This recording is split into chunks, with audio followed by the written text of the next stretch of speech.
Hello people of YouTube, and welcome back to NSP Garage. I apologize for the long wait. Not that any of you were waiting, but it's been over 6 months since the last video, I believe, when we blew out the TZ parts, spares kit. Don't adjust your TVs or your phones or whatever. We are working on a Honda. Said it would never happen, but it did. Never owned one before, helped friends work on theirs. Never done anything to this extent to any Honda whatsoever. I'm a Yamaha guy. But anyway, here we go. Like I said, we moved. We are in the new headquarters of NSP Garage. We're going to do something a little differently this time than a lot of the people I've seen do these, or me myself. I'm going to spare you the whole teardown portion. So, we are going to start with assembly. Let me back up a little bit.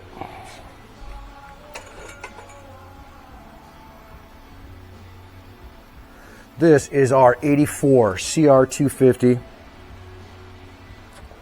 It is, of course, a two-stroke, because nothing else would enter the shop unless it was. And, like I said, I've taken the liberty. I didn't wait for you. We're all disassembled and cleaned. I showed a little montage. This was nasty. Okay? Covered in corrosion. As was the pump. Come on. And you can see there is some corrosion on there. If anyone's familiar with these, they will realize that the genius of Honda, the engineers, aside from making everything really hard to work on, made this cover out of magnesium. You know, it's super light and sweet. It's a little porous as far as material goes, and it corrodes really badly. So when I got this, I'll try to pull up another picture. There was a ball of goo, just green goo inside that pump. That was just like, I've spent days cleaning this. And like I said, I'm going to spare you all the gasket scraping.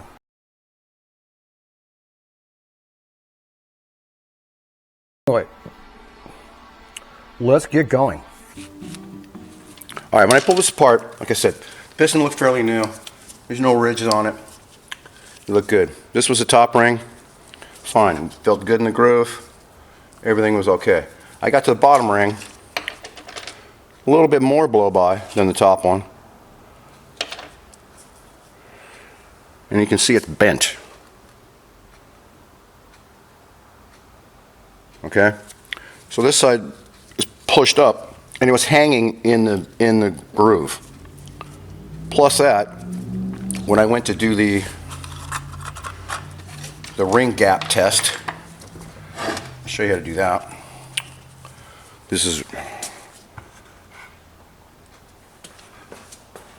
a really rough way to do it. You just kind of stick them in.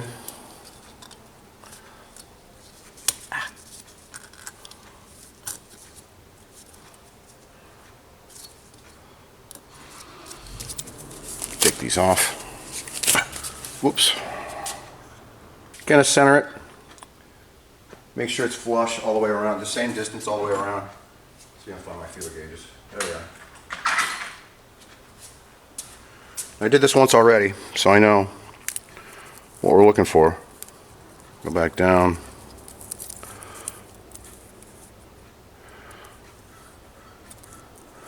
It was 16. Yeah, it's kind of a loose 16, right? This one was right, and the bent one was way too loose. So, enough of that. I got a new set. I've already feeler gauged them. They're both at a tight 16. That's going to work. Okay, now I like to, this is two strokes.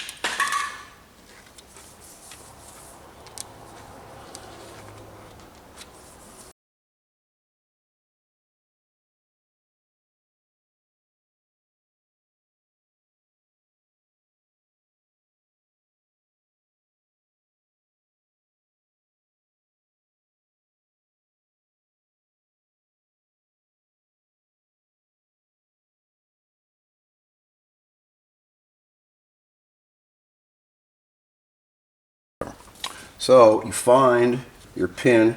There'll be a pin in there. Don't do what the last guy did and bend your ring. Just kind of carefully open it up. Slide it on there with some even pressure.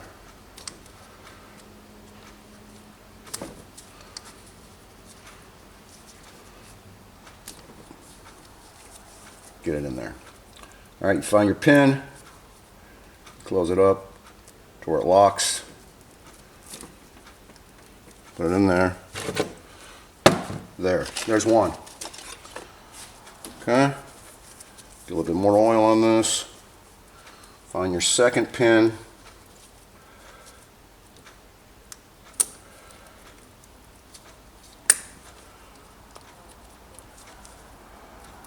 It's right there. Do it till it stops. Line this one back up. Okay, we're good to go. Get your base gasket. Stick that dude on there. Try to keep as much oil as possible off there. Okay, on this you got your ATAC valve or whatever. It's spring loaded. It should line up with that, with the pin.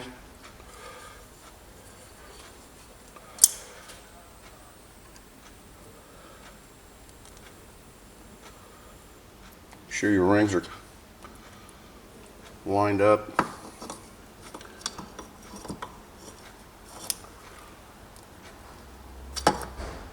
Compress the rings with your fingers. First one in. Second one in. Okay, rotate it around a little bit, make sure it stops on the stops. You're good to go. Okay, line that up.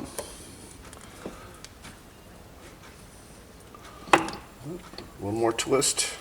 There we go. There. Okay, we're in.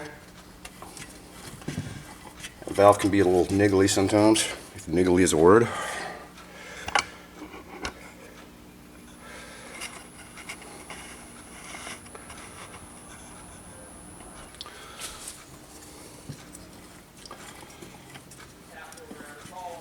Okay, piston is free, rings in the right position. Mechanism is mechanizing. And now we tighten her down.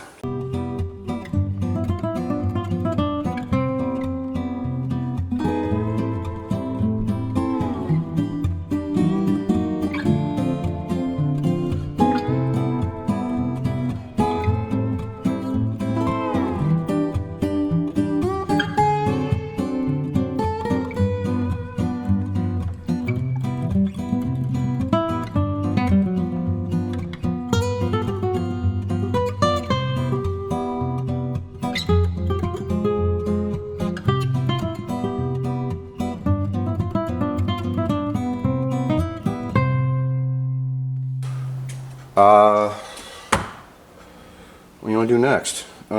Let's do the intake. Alright, I almost forgot about this. I noticed it last night.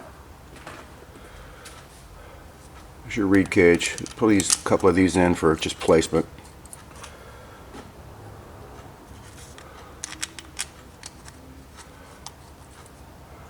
Now, if you're not comfortable doing this, don't do it, because this is the way Honda originally did it stock, so it's good enough. But I ran my finger in the intake track. The top and the bottom are both smooth and the surfaces match.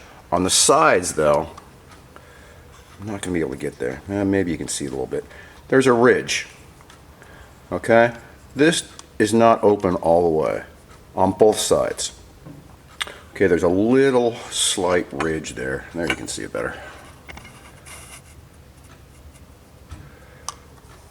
This little bit of plastic that's sticking up. Okay? That'll create turbulence in your intake track. You don't want that. You want that to be as smooth as possible. Let's see if I can mark that.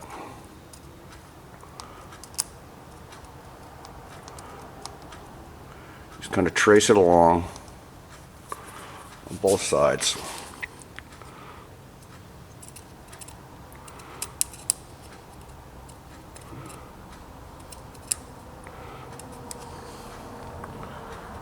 See if that got us anywhere.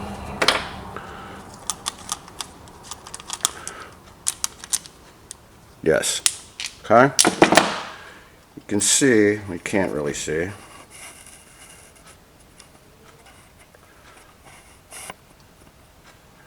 can kind of see it. Sharpie left a little indentation where the lip is. Okay? And we're going to go in with the Dremel. Smooth that out a little bit.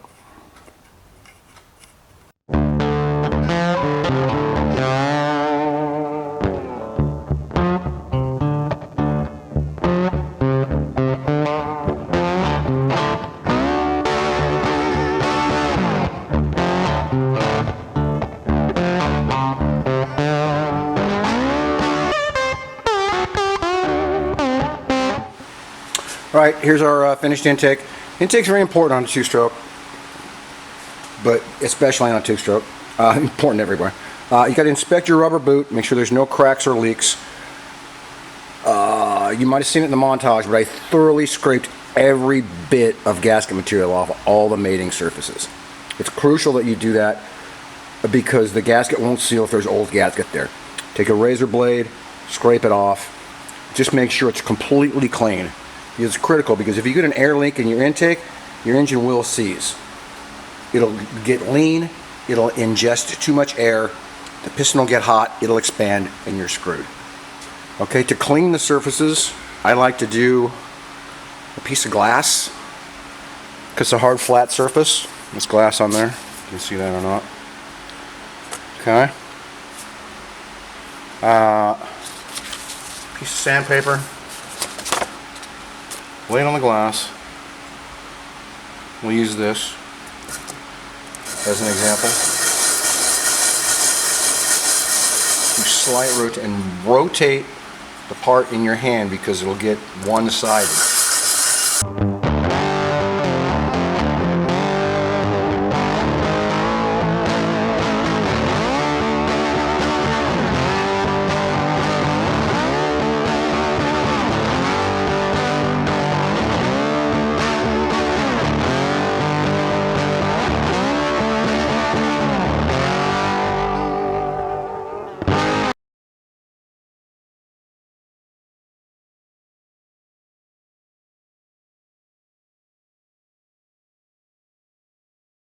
Go. Right there. All right, and again, I chased all the threads. The same with, well, everything else actually. Tap, die, all the screws. You got to do that, especially in your engine cases. I was going to mention that in the intake.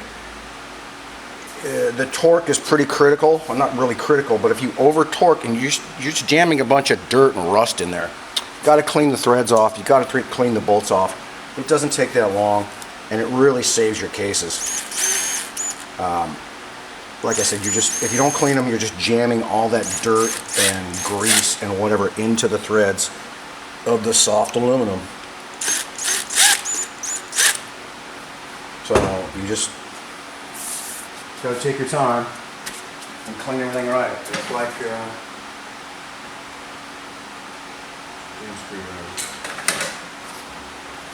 it's like, I mean, anything else. Most of the work is in the prep. And if you do good prep, then you're going to have good results. And you're not going to have failures. So it takes a little extra time, but it's not that tough. Well, see, I can't even torque these. I don't understand why those are Phillips head. And maybe somebody's out there laughing at me right now, but I guess it's just exhaust gas, so it's supposed to seal, but wish I had a T-handle screwdriver. We're just going to get them as tight as we can. A little extra there.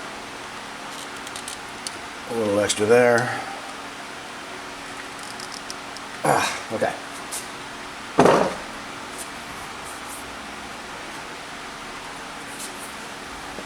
The tech valve installed.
This is my first K-hand carburetor, by the way. I've been all about Makunis and Webers. Well, Delortos also.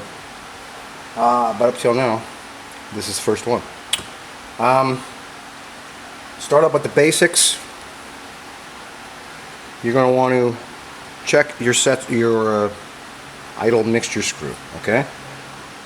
So first you want to shoot it in. Okay. You're right there. I go. Half and a quarter. That's not much. That is not much. So that's 3/4 out.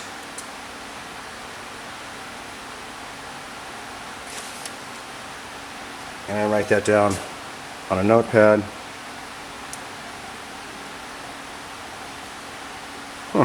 That's weird. All the way.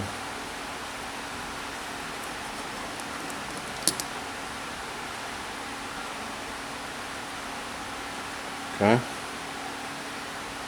That's your aerial mixture screw. In for less air, out for more air. A little ridge there, but nothing bad. There should be a spring in there too. And there is.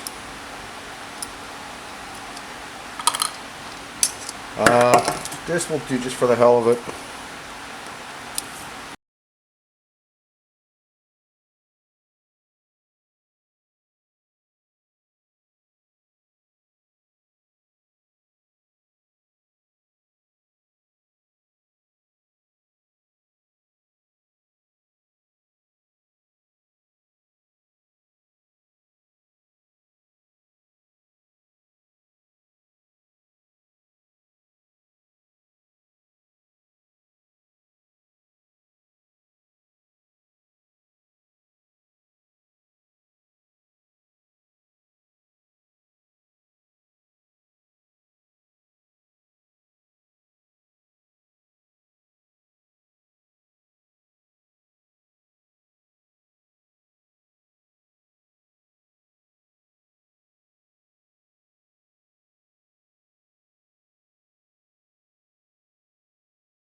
Whoa.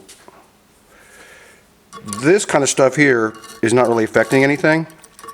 There was a hole up here that I patched initially that came through the water jacket and out. That probably wouldn't have sealed. So I put some JB Weld on that already.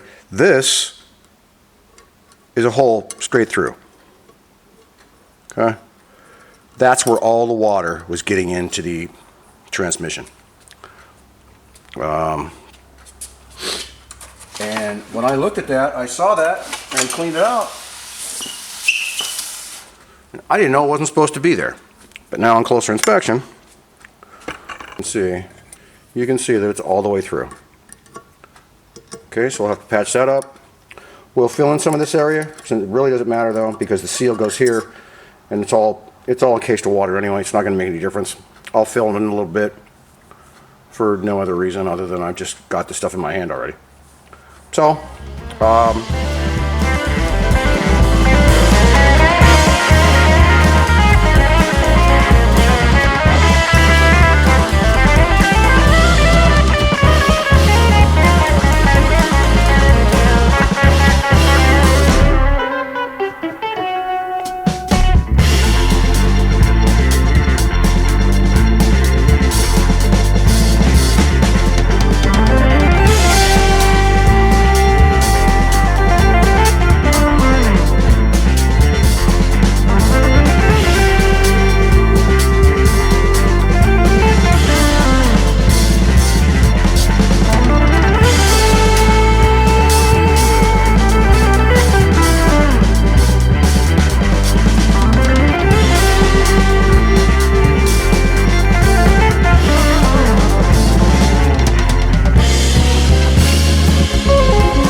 okay, good morning. Got one more thing to do.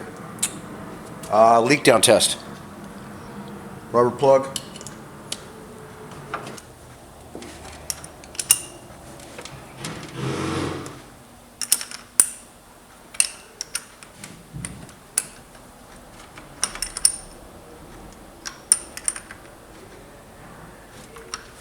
Okay, exhaust size plugged.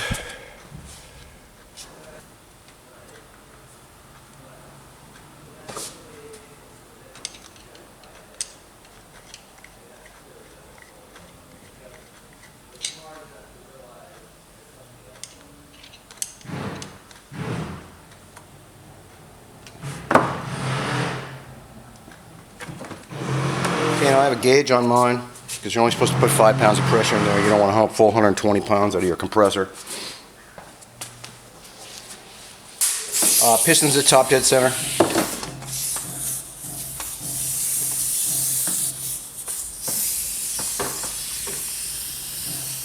Put that on there and slowly crank up some pressure. Alright, that's 6. And we're going down instantly.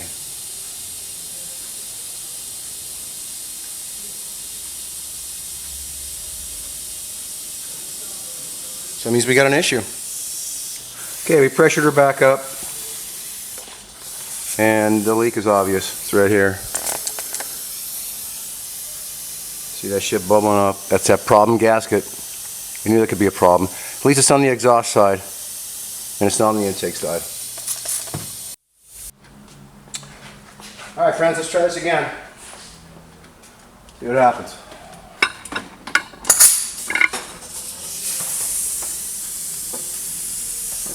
Alright, there's 5 pounds.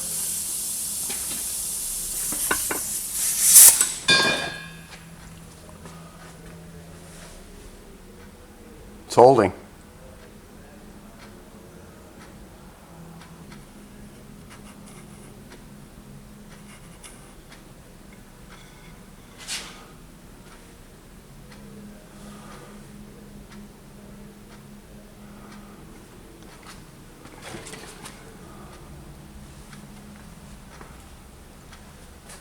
We got a slight leak right here. But the gauge is only at 3 pounds right now. It's very minor. And it's coming out of the exhaust anyway. So it's not going to really make that much difference. We're going to live with that. Moving on.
All right, we're all clamped up.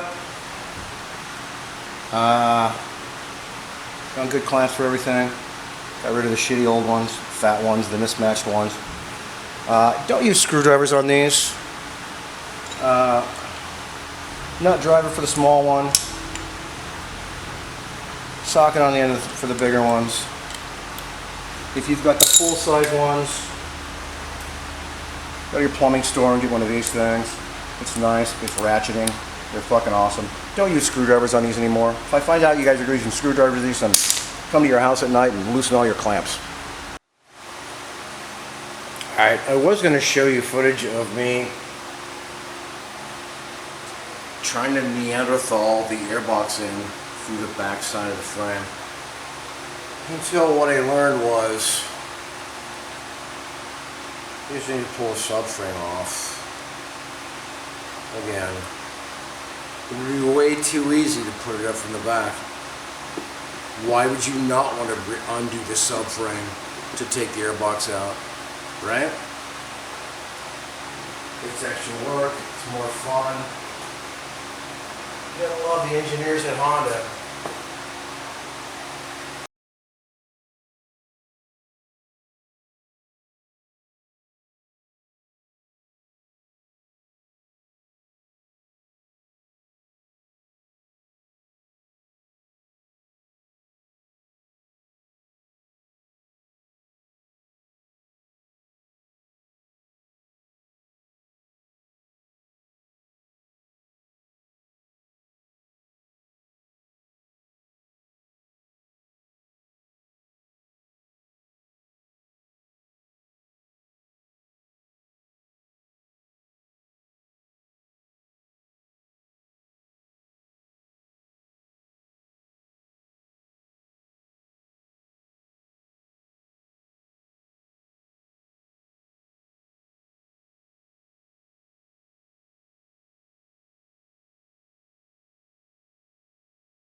There, see? Torque. Love this thing. Okay. Oh, a little scratch there. Is that scratch? No, just a little piece of something. Okay, so that's in. You got clearance. I'd like to see a little bit more clearance, but still, that's the way they want it, so that's the way it goes.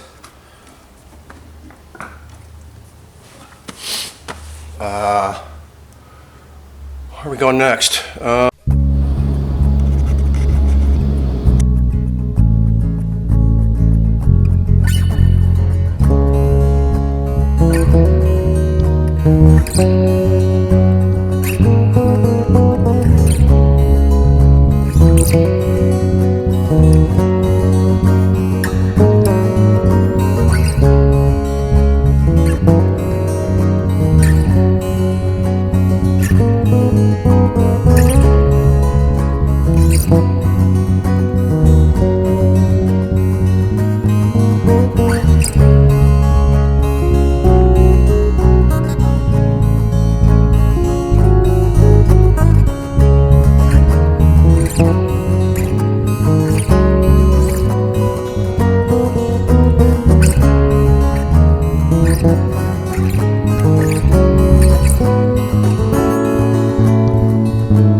Okay, so that's on there.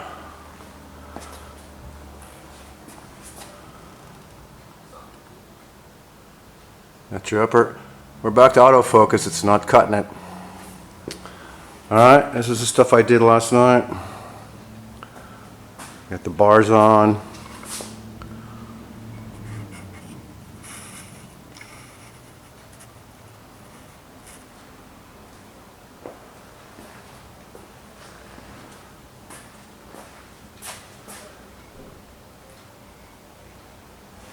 Also did the brake caliper.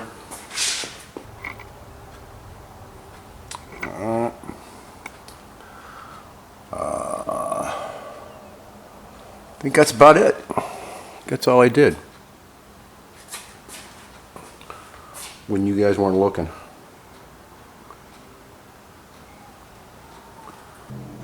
Water, and we have antifreeze, and we'll mix up a little batch of that, top off the bike.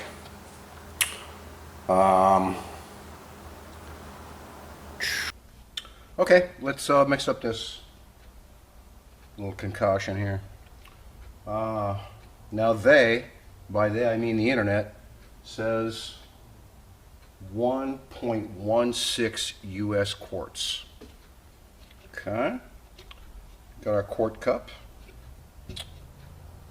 We have our coolant.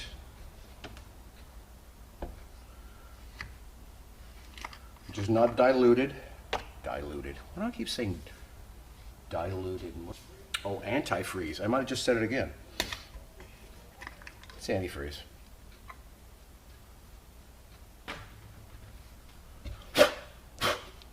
Turn my wing out of there. Okay, where is half a quart? I believe it's 16 ounces. Nice. Glad I was able to do that.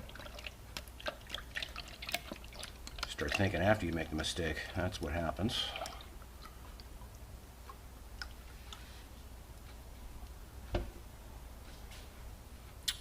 That is 16 ounces. A little more for a good measure.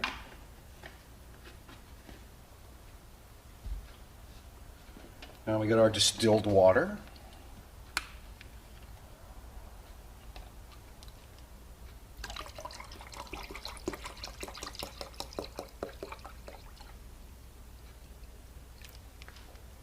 all the way to the top.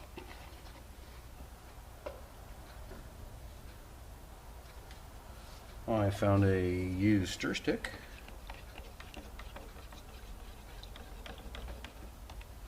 Mix that up.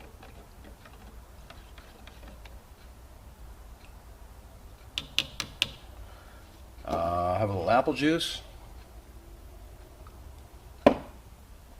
Chase that with a little beer.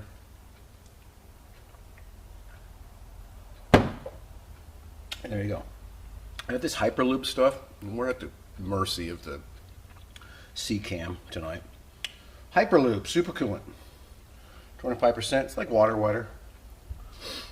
It's supposed to be a little bit better for corrosion.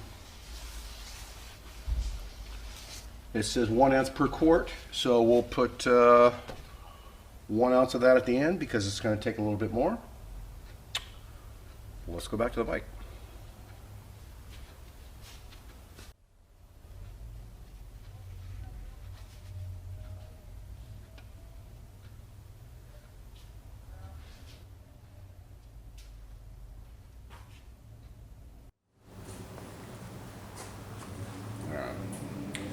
Now you can see how much confidence I have in this if you can see the towel on the floor. So we'll see what happens. Well, so far so good.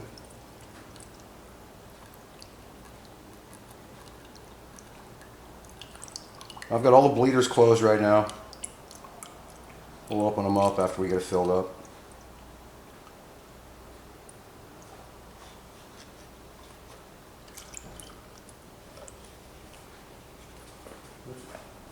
Back to the pour.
All right, so all the fluids are topped off. Oil in the transmission, full of coolant, gallon of gas in the tank. Everything's staying where it's supposed to. No drips, no leaks. Just leaves one more thing to do.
I think we're going to end it there, guys.